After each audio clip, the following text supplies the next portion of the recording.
ইস্তফা দিলাম যে ইদানিং কালে আমার মনে হচ্ছিল না যে আমার কোনো প্রয়োজন আছে এই দলে, প্লাস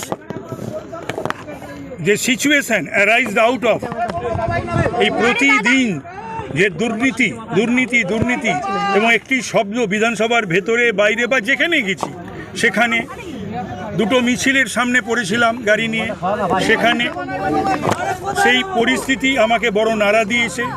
তারপরে সন্দেশখালির ঘটনা, এই সমস্ত রয়েছে, এগুলো আমাকে দীর্ঘদিন ধরে নাড়া দিয়েছে। আর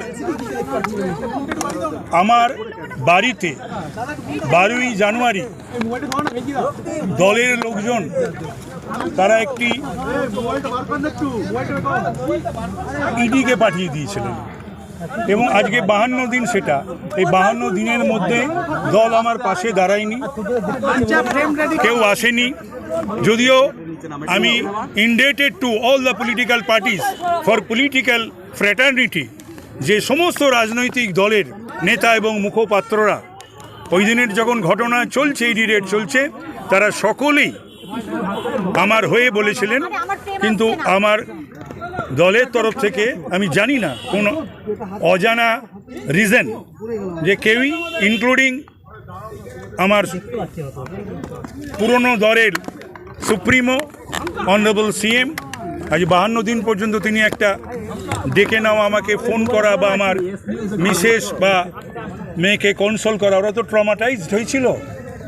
তো সুতরাং এই সব মিলিয়ে আমি মনে করলাম যে আমার আর যাই হোক, যে তৃণমূল কংগ্রেস আমার জন্যে নয়, এখানে আমার থাকা উচিত নয়।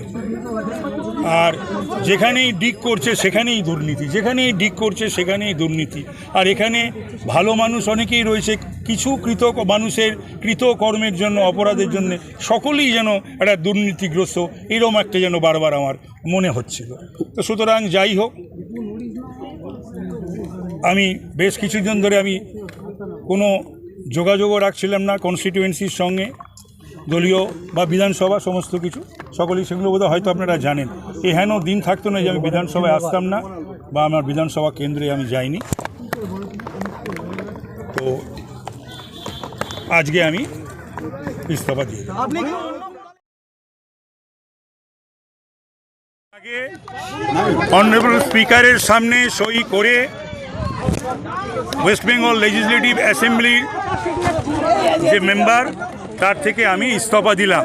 এবং এর পূর্বেই 1 তারিখে আমি যে বিভিন্ন পদে ছিলাম সরকারের এবং দলীয়, সেখান থেকেও আমি ইস্তফা দিয়েছি।